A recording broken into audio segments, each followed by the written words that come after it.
Psikologi perkembangan peserta didik. Kiat sukses pendidikan anak dalam era modern.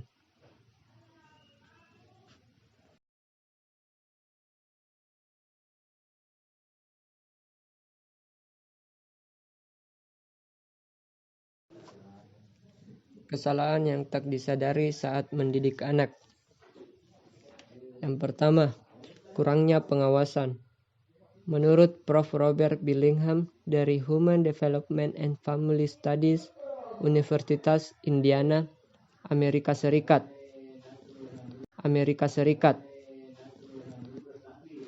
Anak terlalu banyak bergaul dengan lingkungan semu di luar keluarga, dan itu adalah tragedi yang seharusnya diperhatikan oleh orang tua dan guru. Kedua, jarang bertemu muka.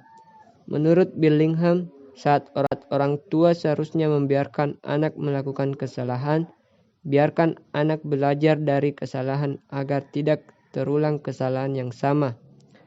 Bantulah anak untuk mengatasi masalahnya sendiri, tetapi jangan mengambil keuntungan demi kepentingan Anda. 3. Terlalu berlebihan. Menurut Judy Hare, banyak orang tua menghabiskan 100 km per jam mengeringkan rambut daripada meluangkan 1 jam bersama anak mereka. Anak perlu waktu sendiri untuk merasakan kebosanan, sebab hal itu akan memacu anak memunculkan kreativitas tumbuh. Keempat, gagal mendengarkan. Menurut psikolog Charles Fay, PhD, banyak orang tua terlalu lelah memberikan perhatian, cenderung mengabaikan apa yang anak mereka ungkapkan. Contohnya, Aisyah pulang sekolah dengan mata yang lebam. Umumnya orang tua lantas langsung menanggapi hal itu tersebut secara berlebihan, menduga-duga si anak terkena bola atau berkelahi dengan temannya. Faktanya orang tua tidak tahu apa yang terjadi hingga anak sendirilah yang menceritakannya. Kelima, bertengkar di hadapan anak. Menurut psikiater Sarah B. Miller, PhD, perilaku yang paling berpengaruh merusak adalah bertengkar di hadapan anak. Keenam, tidak konsisten. Anak perlu merasa bahwa orang tua mereka berperan. Jangan biarkan mereka memohon dan merengek menjadi senjata yang ampuh untuk mendapatkan apa yang mereka inginkan. Orang tua harus tegas dan berwibawa di hadapan anak. Ketujuh, bersikap berat sebelah. Beberapa orang tua kadang lebih mendukung anak dan bersikap memihak sambil menjelaskan pasangannya di depan anak. Mereka akan hilang persepsi dan cenderung berpola untuk bersikap berat sebelah. Kedelapan, terlalu banyak nonton TV. Menurut Nielsen Media Research, anak-anak Amerika yang berusia 2-11 tahun menonton 3 jam dan 22 menit siaran TV sehari. Menonton televisi akan membuat anak malas belajar. Orang tua cenderung membiarkan anak berlama-lama di depan TV dibanding mengganggu aktivitas orang tua. Kesembilan, mengabaikan kata hati. Menurut Lisa Belch, lakukan saja sesuai dengan kata hatimu dan biarkan mengalir tanpa mengabaikan juga suara-suara di sekitarnya yang melemahkan. Orang tua seharusnya mempunyai kepekaan yang tajam tentang sesuatu. 10. Segalanya diukur dengan materi. Menurut Louis Hongson, anak sekarang mempunyai banyak benda yang untuk dikoleksi. Tidaklah salah satu memanjakan anak dengan mainan dan liburan yang mewah, tetapi yang seharusnya disadari adalah anak membutuhkan quality time bersama orang tua mereka. Mereka cenderung ingin didengarkan dibanding diberi.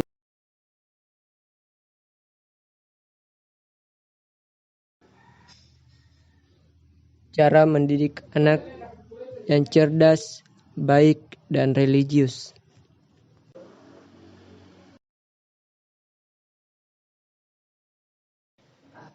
Yang pertama, ajarkan kemandirian dan tanggung jawab sejak usia dini. Jangan lagi terlalu mengkhawatirkan seorang anak serta overprotektif. Belajarlah untuk mempercayai buah hati Anda, namun tetap memantau dari jauh tanpa pengekangan maupun melindungi kesalahan yang dilakukan. Ajarkan buah hati Anda terhadap benda-benda yang menjadi miliknya, serta merapikannya setelah bermain. Ketika sudah masuk masa sekolah, ajarkan mereka untuk mempersiapkan keperluannya. Beri uang saku dengan diarahkan untuk disisihkan sebagai uang tabungan. Kedua, ajarkan dan tumbuhkan rasa ingin tahu.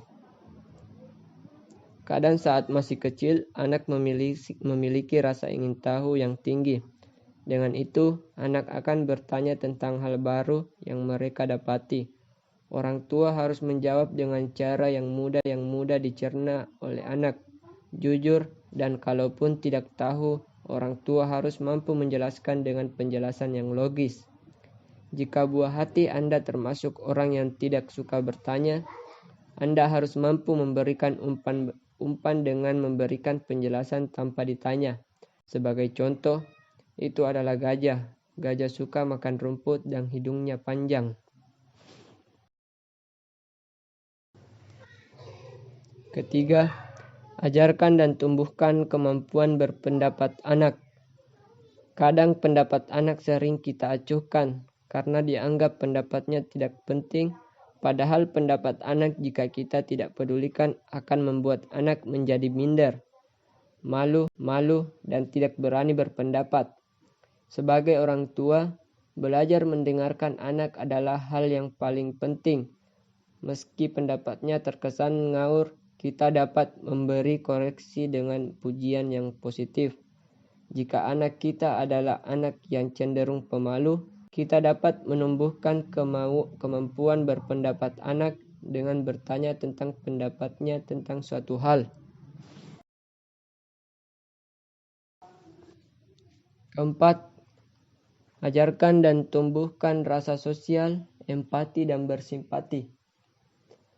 Sebagai manusia, sikap sosial, empati, dan bersimpati adalah hal yang sangat penting.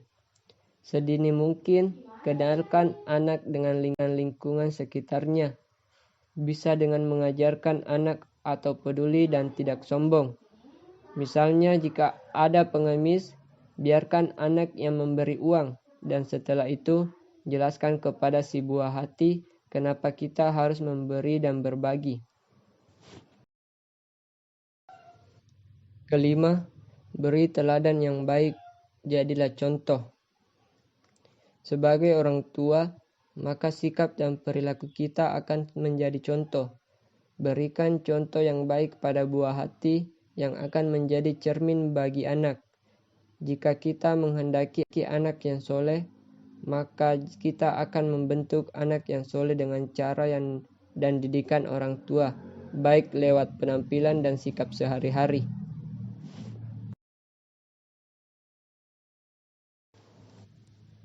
Lima pilar dasar pembelajaran anak. 1. Memori dan tingkat perhatian atau atensi. 2. Kecerdasan motorik. 3. Kecerdasan visual. 4. Kecerdasan auditori. 5. Kecerdasan sosial.